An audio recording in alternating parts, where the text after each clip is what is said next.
자, 오늘은 전자석에 대해서 한번 알아보도록 하겠습니다. 이 전자석의 원리는 학교 때 다 배우셨죠? 도체에다가 전선이나 코일을 칭칭 감은 다음에 양쪽 전선 끝에다가 플러스 마이너스 전선을 연결한 다음에 전원을 공급을 하면 자력이 생깁니다. 이 도체에. 그래서 이런 쇠 같은 거를 붙일 수가 있는 거죠. 전원을 끄면 떨어지고요. 키면 붙고 떨어지는, 내가 원할 때 자력을 생성해주는 그런 전자석이 되는 겁니다. 더 자세한 원리 같은 경우에는 네이버에 검색을 해보시면 정말 많이 나올 거라고 생각이 들고요. 자, 이 전자석을 판매하는 게 바로 이런 제품들입니다. 자, 이 가운데 부분이 아까 볼트가 되겠고요. 그러니까 철심부입니다. 주로 자력이 생기는 주자력 부이고요. 그 외부로 보이는 검정색 몰드 안에 코일이 감겨져 있는 겁니다. 대략 높이는 이 정도, 폭은 여기까지 코일이 막 감겨져 있는 거죠. 그래서 코일이 감겨져 있는 양에 따라서 자력의 세기가 더 커집니다. 작은 거는 자력이 작겠고요. 크면 훨씬 더 자력이 강하겠죠. 이 제품의 자력이 50kg 정도인데 이 큰 제품 같은 경우에는 자력이 150kg 정도까지 나가는 제품이에요. 이 전자석 같은 경우에는 DC 12V로 작동이 되고요. 12V 혹은 24V 짜리 제품들이 있습니다. 참고하시면 되고요. 이 뒷부분에 볼트를 연결할 수 있는 부분이 있습니다. 이 볼트를 활용을 해서 어딘가에 고정을 할 수가 있겠죠. 그리고 전선인데요. 지금 검정색, 빨간색으로 구분을 해놓긴 했는데 극은 고려 안 하셔도 됩니다.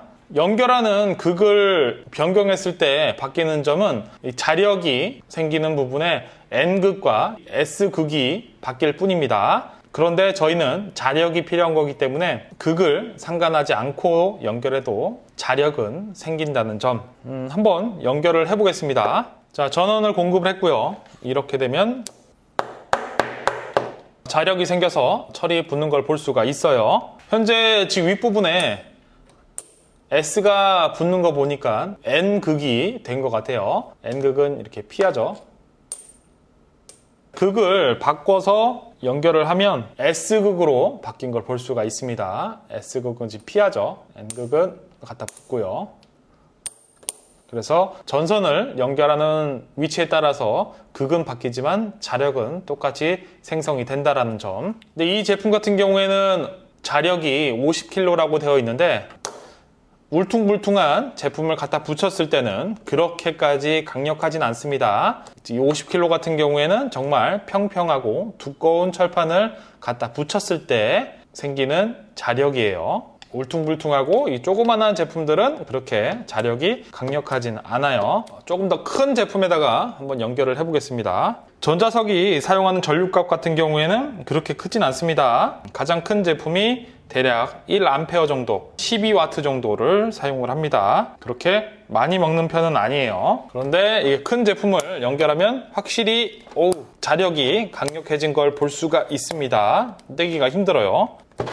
전자석을 오래 사용하게 되면 내부에 코일에 저항이 있죠. 저항으로 인해서 발열이 생깁니다. 그래서 전자석을 오래 틀어놓고 있으면 발열로 인해서 자력이 손상을 입을 수도 있는 그런 단점이 있긴 합니다. 온도를 한번 측정을 해보면 이 전자석 같은 경우에는 거의 사용을 하지 않았고요. 이 전자석 같은 경우에는 현재 한 5분 정도 틀어져 있습니다. 비교를 해보면 안 튼 전자석 같은 경우에는 30도, 지금 더워요. 틀어놓은 전자석 같은 경우에는 38.8도. 자, 온도가 0.1도씩 계속 꾸준히 오르는 걸 볼 수가 있죠. 이런 식으로 발열이 생겨서 온도가 점점 오르는 걸 볼 수가 있습니다. 이런 단점을 해결하기 위해서 영전자석이라는 제품도 있습니다.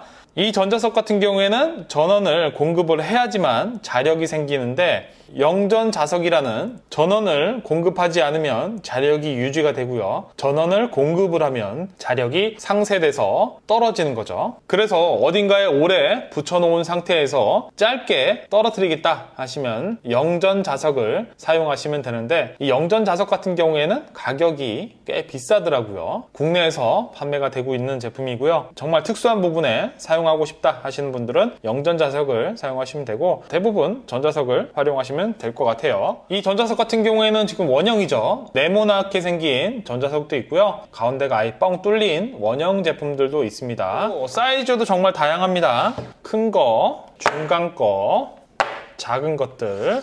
사이즈가 정말 다양한데 왜냐하면 만들기가 정말 쉽습니다. 쇠 가공만 가능하신다면 충분히 개인으로도 만들 수 있는 그런 제품 중에 하나예요. 자, 이렇게 전자석에 대해서 한번 알아봤는데요. 전자석에 대해서 궁금하셨던 분들 혹은 전자석을 구매하고 싶으셨던 분들한테 좀 도움이 되셨으면 좋겠습니다. 자, 이상 미스터 아지였습니다. 끝!